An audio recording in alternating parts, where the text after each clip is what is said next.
तो 9 साल की एक लंबी खामोशी और फिर विजय माल्या आते हैं राज शमानी के पॉडकास्ट पर। जी पूरे 4 घंटे की बातचीत। हाँ, 4 घंटे। ये अपने आप में काफी बड़ी बात है। बिल्कुल। तो आज हम इसी इंटरव्यूअर से जुड़े जो तथ्य हैं उनकी थोड़ी गहराई से पड़ताल करेंगे। हमारे पास ये पॉडकास्ट क्लिप्स हैं, कुछ रिपोर्ट्स हैं किंगफिशर मामले पर। मकसद यही है कि माल्या जो कह रहे हैं और जो असल में रिकॉर्ड पर है उसे साथ रखकर देखें। हाँ, कोशिश करेंगे समझने की।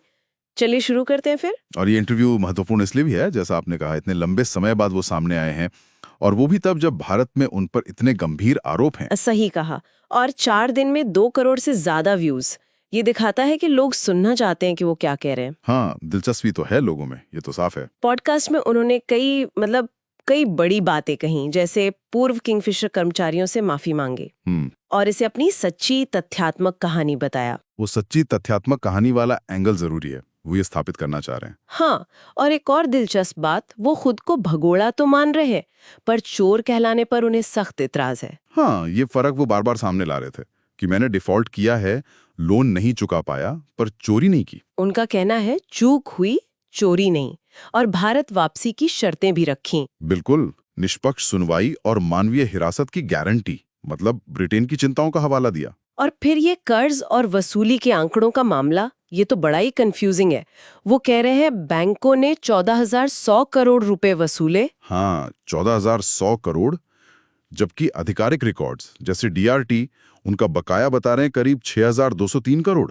ये तो मतलब बहुत बड़ा अंतर है। कहाँ 14,100 करोड़ की वसूली और कहाँ 6,203 करोड़ का बकाया, है ना? और वो ये भी जोर दे रहे थे कि उनके पास दस्तावेज हैं, सबूत हैं, सशर्त भुगतान प्रस्तावों के। और सरकार और नौकरशाही पर भी निशाना साधा कि उनके पहले के प्रस्तावों को अनदेखा किया गया। यहाँ देखने वाली बात यह है कि ये पूरी कहानी कैसे पेश की जा रही है। ये एक पर्सनल कहानी है, शायद मकसद जनता की राय को प्रभावित करना हो। हाँ, शायद कानूनी प्रणाली के बाहर एक तरह का नैरेटिव बनाना, भगोड़ा हूँ, चोर नहीं, ये लाइन शायद इसीलिए। बिल्कुल, क्योंकि कानूनी नजरिए से डिफॉल्ट भी गंभीर है, पर आम आदमी के लिए चूक और चोरी में शायद बड़ा फर्क है। ये धारणा की लड़ाई भी है। अच्छा, तो ये तो हुई माल्या की बात, उनके दावे। लेकिन अगर हम तथ्यों पर आएं, जो जांच एजेंसियों या रिकॉर्ड्स में है। हाँ, तो वहां तस्वीर थोड़ी अलग दिखती है। किंगफिशर एयरलाइंस पर जो मूल कर्ज डिफॉल्ट हुआ, वो 7,000 करोड़ रुपए से ज्यादा का था। अच्छा, मूल कर्ज। हाँ, और अगर पेनल्टी वगैरह सब जोड़ दें तो ये रकम कहीं 17,781 करोड़ रुपए तक पहुंच जाती है, ऐसा बताया गया है। बाप रे! और वसूली, बैंकों ने कितना वसूला है असल में? जो आंकड़े सामने आए हैं अलग अलग स्रोतों से, वो करीब 10,815 करोड़ के आसपास की वसूली बताते हैं।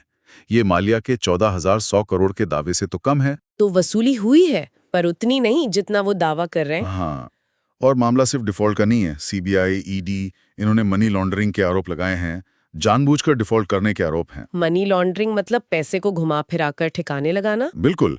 इल्जाम ये भी है कि करीब 3,500 करोड़ रुपए की रकम वो फॉर्मूला 1, आईपीएल टीम, विदेश में प्रॉपर्टीज, इनमें लगाई गई। ओहो!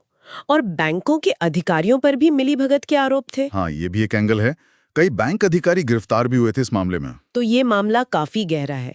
कानूनी स्थिति क्या है अभी? प्रत्यर्पण का क्या हुआ? देखिए, ब्रिटेन की अदालतें तो प्रत्यर्पण का आदेश दे चुकी हैं, लेकिन वो प्रक्रिया, वो कानूनी लड़ाई अभी भी जारी है। अच्छा। और भारत में उन पर धोखाधड़ी, विश्वासघात, यानी आईपीसी की धारा 406, 409, 420, इनके तहत गंभीर आरोप हैं। तो ये जो अंतर है माल्या के दावों और आधिकारिक रिकॉर्ड्स के बीच, खासकर वसूली की रकम को लेकर, ये बहुत अहम है। बिल्कुल। और ये फंड इधर उधर करने, मिलीभगत के आरोप, ये सब मामले को बहुत गंभीर बनाते हैं। ये सीधे सीधे जवाबदेही का सवाल है, बनाम अपनी कहानी पर नियंत्रण पाने की कोशिश।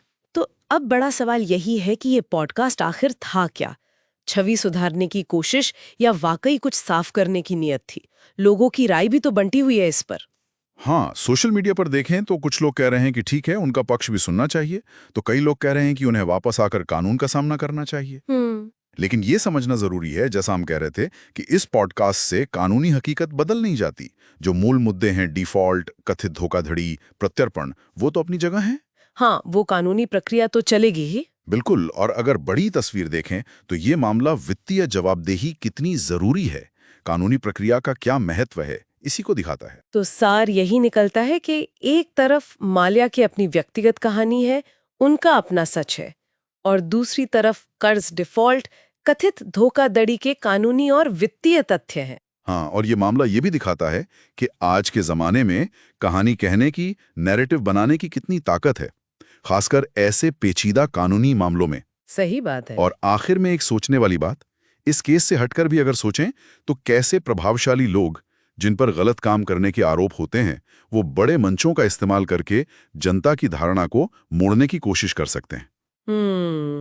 क्या ये जवाबदेही के पारंपरिक रास्तों को एक तरह से बाईपास करने की कोशिश है? हाँ, ये एक सवाल उठता है, और जब किसी की ऐसी निजी कहानी दस्तावेजी सबूतों से टकराती है, तो हम सूचना को कैसे समझें, उसका क्या मतलब निकालें? ये भी एक बड़ा सवाल है आज के दौर में।